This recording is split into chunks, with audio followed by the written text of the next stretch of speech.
n'était pas arrangé pas. Je m'enfuis pas, j'ai beau, sans fumée, sans accord, j'ai beau.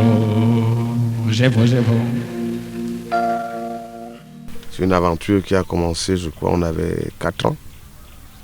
Nous sommes nés à Douala, nous y avons grandi. En 1959, nous nous sommes retrouvés, et Cindy et moi, à l'école maternelle Petit Jos. Nous sommes les premiers Camerounais à y être entrés. Il n'y avait que des petits blancs, on était 2 petits noirs. Lui, fils de cuisinier, moi, fils de policier, gardien de la paix. Bizarrement, on était des familles pas aisées, mais on s'est retrouvés là. Nous y avons passé 2 mois, on nous a virés. Mais on était 2 petits noirs qui dérangeaient. Et à dire vrai, on dérangeait. On passait le temps à tabasser les petits blancs à longueur de journée, et ça ne pouvait pas se supporter. Les fils du blanc à l'époque, c'était l'administrateur en place, c'était toute la structure coloniale. Et nous, on était 2 petits noirs qu'on avait quand même acceptés dans cette école. Et quand les petits blancs ils nous gênaient, nous, on tapait directement. Et les ardoises qui avaient des bois en bois comme ça, c'était les... Alors on nous a mis à la porte, nous nous sommes retrouvés à l'école Saint-Jean-Bosco.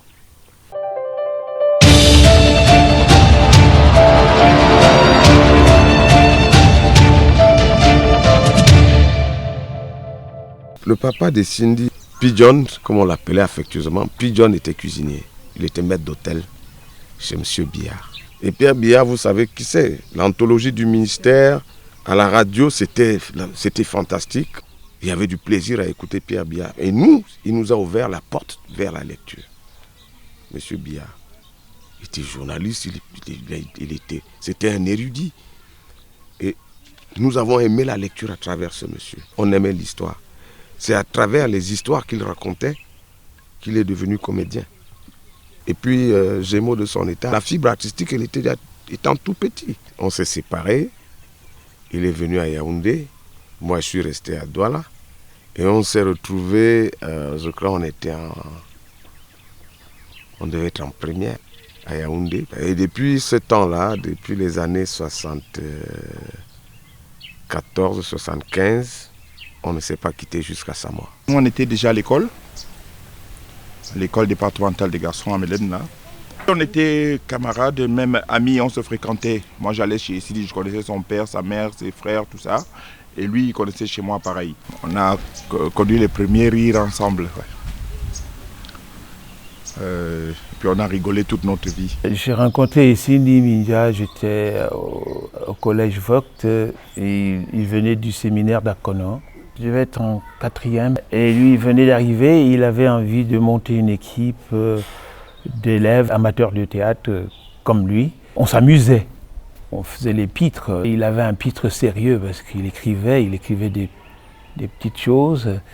Et comme on s'intéressait aux mêmes choses, à la lecture, il a renforcé ma façon de lire aussi, beaucoup, parce que c'est un gros lecteur. On était aussi sérieux à l'école. Pour ça, vraiment, lui comme moi, vraiment, on était sérieux à l'école. On avait envie de faire des études. En même temps qu'on faisait du théâtre, donc on s'initiait à tout. On a lu tous les grands classiques de formation de théâtre, que ce soit des classiques français ou d'ailleurs, ou anglais, ou russes, ou polonais. Donc tout ça, on était assez férus de tout ça, toutes les méthodes. On a approché toutes les méthodes de théâtre et tout avec lui. Et puis on s'est mis à concevoir nous-mêmes des méthodes de travail au théâtre sur la base des danses et du folklore et de la musique camerounaise, tirée un petit peu partout comme ça. Donc on a commencé à travailler comme ça sur cette base-là. On montait des choses. À l'époque, on nous disait « mais vous êtes 10 ans en avance sur les autres, qu'est-ce qui se passe ?» et tout. Bon.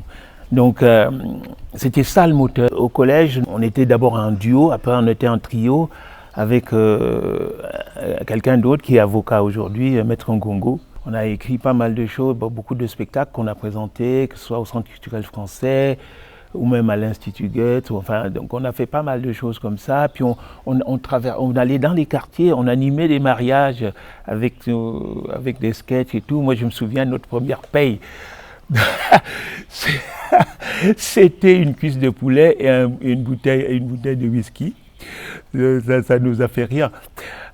Mais à l'époque, bon, disons qu'aussi très vite, on a voulu montrer aux gens que ce qu'on faisait c'était sérieux, quoi. Et vraiment, j'étais à côté de Cindy comme son petit frère.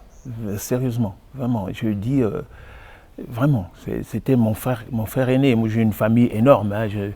Je viens de l'ouest du Cameroun, je suis bamileke, mais je peux dire que toute mon adolescence, je vivais pratiquement chez Cindy, à Melaine, là, donc voilà. Donc c'est pour ça que je peux dire que, oui, c'était mon frère aîné. Et Cindy, c'est mon frère, c'est mon ami, c'est mon camarade, c'est pour dire, ouais, c'est mon frère. Et je crois que ce qui nous a le plus liés, c'est le théâtre. Ce que beaucoup de gens ne savent pas, c'est que j'avais commencé aussi à faire du théâtre. On était tout jeunes, c'est à peine on avait les 15, 16, 17 ans à Yaoundé. Vous savez, il y avait quelque chose de particulier à Yaoundé. Pour les jeunes qui savaient jouer au football, ils essayaient toujours de se retrouver, hein, même si les parents n'étaient pas contents. Bon, ceux qui faisaient du théâtre, de la musique, ils savaient toujours qu'il y a quelque part dans un coin ou en Djambélé ou à Obili, il y en a un qui joue de la guitare ou qui fait la... Mais bref, c'est l'art qui nous attirait. Et on fréquentait les mêmes aînés. On était guidés par l'intelligence artistique, c'est tout. Et on n'était pas que deux, on était un groupe de jeunes. Là, tout de suite, je pense au trio YZ, à Besselo, Tadier, Bilcom Lobo, je pense à Claude Ndam, je pense à Coco Ateba, je pense à Kokam Narcisse et bien d'autres. Et on allait à la radio, hein. Nous sommes le produit de Radio Cameroun dans une émission qu'on appelait La Roue Libre. C'est la première fois qu'on voyait quelqu'un faire le théâtre tout seul et créer ce qu'on a découvert, les sketchs. Hein. Et puis il était chercheur très tôt, il était vraiment brillant. Après avoir fini cette émission de Roue Libre, et le gouvernement avait envoyé les policiers en civil nous arrêter. Une voiture s'arrête. Bon, jeunes gens, c'est vous qui venez de faire les sketchs et les musiques à la radio? On dit oui. Bon, ils nous disent, voilà, montez dans la voiture, on va vous apprendre à réfléchir. On se met à danser, on croyait qu'on avait trouvé les producteurs. Bon, ils nous ont pris, ils nous ont amenés au lac. On était arrivé à un espace comme ça, on dit voilà. Et bon, ben, jeunes gens riaient. Bon, ici, il me regarde, je regarde les autres. Bon, on était un peu perturbés. Ils disent, pleurez maintenant. Bref, c'est bon. C'est vraiment une histoire assez difficile. Vous avez gardé là-bas pendant pratiquement 2 jours, avec interdiction de raconter ça à nos parents. Et ça, il me souvient que c'est à un certain âge là très avancé que j'avais raconté cette histoire à mon père, parce qu'en même temps, il n'était pas d'accord qu'on fasse des affaires comme la musique, le théâtre, tout ça. Ils étaient fiers que, bon, ben, quand je dis le bac est tombé, là, ça va. Et comme, bon, on n'était quand même pas naïfs à l'école, on essayait de se débrouiller pour les satisfaire. En même temps, ça nous donnait de l'espace pendant les vacances pour rencontrer les autres et faire ce que nous aimions faire. Et Cindy lisait beaucoup. Et chaque fois, il nous obligeait à lire. Hein. Il amène un bouquin et il dit, bon, voilà, vraiment, j'étais l'aîné, il m'a donné ça. Moi, j'ai déjà lu cette partie. Et tout.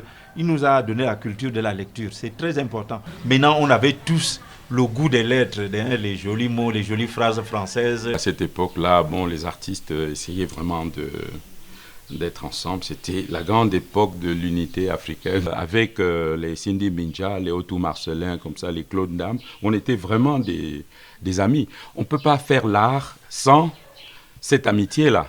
Et vraiment, on s'est formés les uns en regardant les autres faire. Il y avait un sketch qu'on jouait ensemble, qu'on avait colporté comme ça jusqu'à nous, qui s'appelait La voiture diplomatique. Et c'est un sketch qui faisait fureur. C'est avec ces premiers sketchs-là qu'on faisait nos armes. Et Cindy Minja avait déjà une grande expérience de théâtre derrière lui. Et donc, c'est quelqu'un qu'on admirait beaucoup.